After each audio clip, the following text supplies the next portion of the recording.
Let's go back to the Eskom story now. The power utility says it plans to move between stage 2 and stage 3 blackouts over the next 2 years. That's according to chairperson Mpho Makwana. He was speaking during an Eskom update on its system challenges just a little bit earlier. Meanwhile, CEO Andre de Ruyter said chances of going to stage 8 have now been reduced.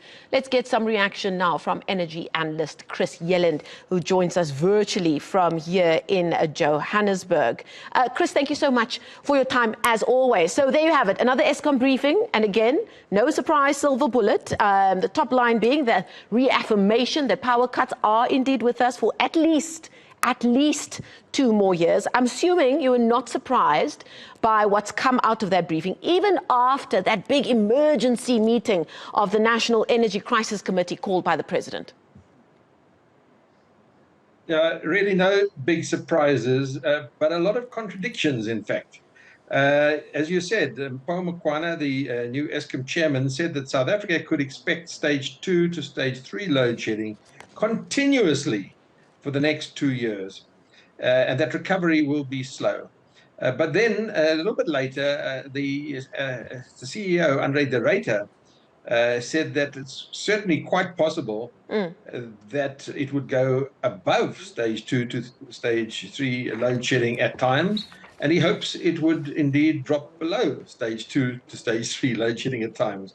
So very far from continuous, and certainly not setting a limit of stage 2 to stage 3 load shedding. And that's sort of really a kind of mixed messaging coming from the chairman and the CEO. And really, it makes one question the statements we see coming from people like Ted Blom, who said so proudly that he personally could end load shedding in 2 to 3 months. And then we had Minister Mantashe saying that he would end load shedding in 6 to 12 months. Then we had Mpho Makwana saying that he could end load shedding in 12 to 18 months. Well, they're all a lot of nonsense, to be honest. And I just don't know why politicians and others fall into the trap of making predictions that they are likely to break. Some of the other nitty-gritty to come out of that presser, and the presser did go on for some time, Mpho Makwana also talking about them enlisting the services of an independent contractor to oversee the recovery of its coal fleet. And when he went on to explain it, a little bit more technical for ordinary South Africans to understand, what did you take from him making the point of saying that? Again, pointing to the fact that the coal fleet and the provision thereof has indeed been questionable, and they're trying to put things in place to make it less so. What did you read out of him making a point of giving some detail on that? Yeah. So what he said was that management had developed a generation recovery plan. They submitted this plan to the board. The board interrogated it, asked questions, added stuff to it and suggestions to it, and sent it back to the board, back to management, who then incorporated the board's suggestions. And one of these suggestions was that they should employ the services of an international engineering consulting firm to review the plan and to monitor its implementation and to help in reporting back to the public and to South Africa and to the president, because, as he put it, that we need to know the status of this recovery and how things were going at any time. So there needs to be continuous and ongoing reporting on how this recovery plan is panning out. So they have now, in fact, employed a firm of local consulting engineers who happen to be part of an international group to do this function of reviewing and monitoring and reporting and assisting with the implementation of the plan. Look, the plan will be implemented by Eskom, but they are employing this international consulting firm to assist with the project management of this plan. The presidency also made a point of releasing yesterday an update to show what he had implemented with regards to that energy plan that you just mentioned there, since he made that big statement a few months ago. And I know you mentioned earlier, you don't know why politicians get involved, But at the core of this issue is politics, isn't it? And it's brought us to the mess that we find ourselves in. I mean, Jan Oberholzer, one of the quotes from today's briefing was, the system remains unpredictable, unreliable, and volatile. And I thought, well, there's a statement you can just apply across the board, whether you're talking about government or Eskom right now. So you've got the crisis committee, you've got a task team, you've got the energy plan, you've got Eskom implementing who knows what. Do you get the sense that what they're saying will actually happen? Because South Africans probably feel like sitting ducks at this stage.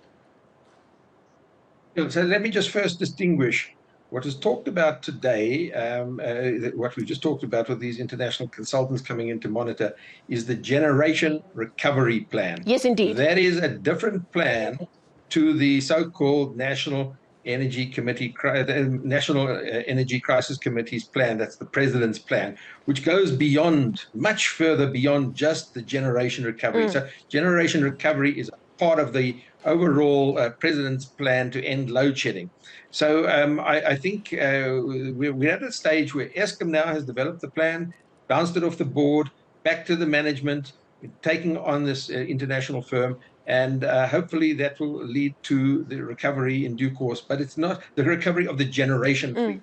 That's not a short-term process. It's going to take more than 2 years, in fact. Yeah. But then the separate issue is the president's plan. That plan is under the control of the National Energy Crisis Committee, NECOM. They have a number of working streams or work streams. They are working on it, and that's what was announced yesterday by the presidency as a sort of an update report on the first 6 months of existence of NECOM.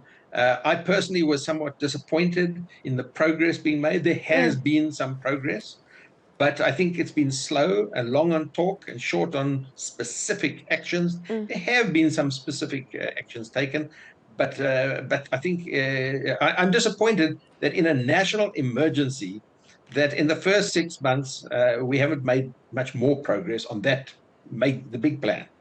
I'm pointing to the fact that you, as a electrical engineer, you're a scientist by training, you speak about hopeful. You use the term, we're hopeful that they will do these things. Is that all that we have right now? What are you hopeful will be the first big step that we see coming out, let's say, after this briefing today? Firstly, I must say, I am an electrical engineer. I don't call myself an expert, and I don't call myself a scientist. Nevertheless, I do call myself an analyst. But be that as it may, I am hopeful that if the right things are done for a long time, things will improve. We should not get ourselves into a state where we feel helpless and that nothing can be done. A lot can be done. It is not normal to have stage 6 load shedding, stage 4, or even stage 2, or any stages of load shedding. In fact, only a very few countries in the world have the kind of load shedding that we have. Very few indeed. So it's not normal. There are things that can be done and should be done, and they're not rocket science. I do think that sometimes government and Eskom and business tend to think big. They tend to think about the big projects, etc. And they don't recognize and realize that the aggregation of thousands and thousands of customers of electricity can make a bigger contribution than the big projects that they talk about. And they can make this contribution much quicker and at no cost to the fiscus. All government needs to do is put out the right economic signals and incentives, and the market will respond to those signals by building self-generation, distributed generation, embedded generation. And this, I mean, in Vietnam, they built 8,000 megawatts in 1 year. Yeah. Just by the domestic and the commercial and the agricultural sectors responding to economic signals like a feed-in tariff and various tax incentives. Before I let you go, Chris, a little earlier, my colleague Lukhona Mnguni, on his show On the Spot, had a few stakeholders on his show, and one of them was somebody from the solar energy industry. And they were talking about the big uptick in certain sectors of society who are privileged enough to be able to go off the grid or to find alternative ways of powering their day-to-day lives or indeed their businesses. Do you think, now that it's become more and more clear that load shedding is going to be with us for the foreseeable future, 2 years at least is the phrase that was used, that we could see a big enough downward spiral in the number of people depending on Eskom for power that it could have a negative impact on Eskom? Or do you think that those numbers won't be big enough to have a big impact?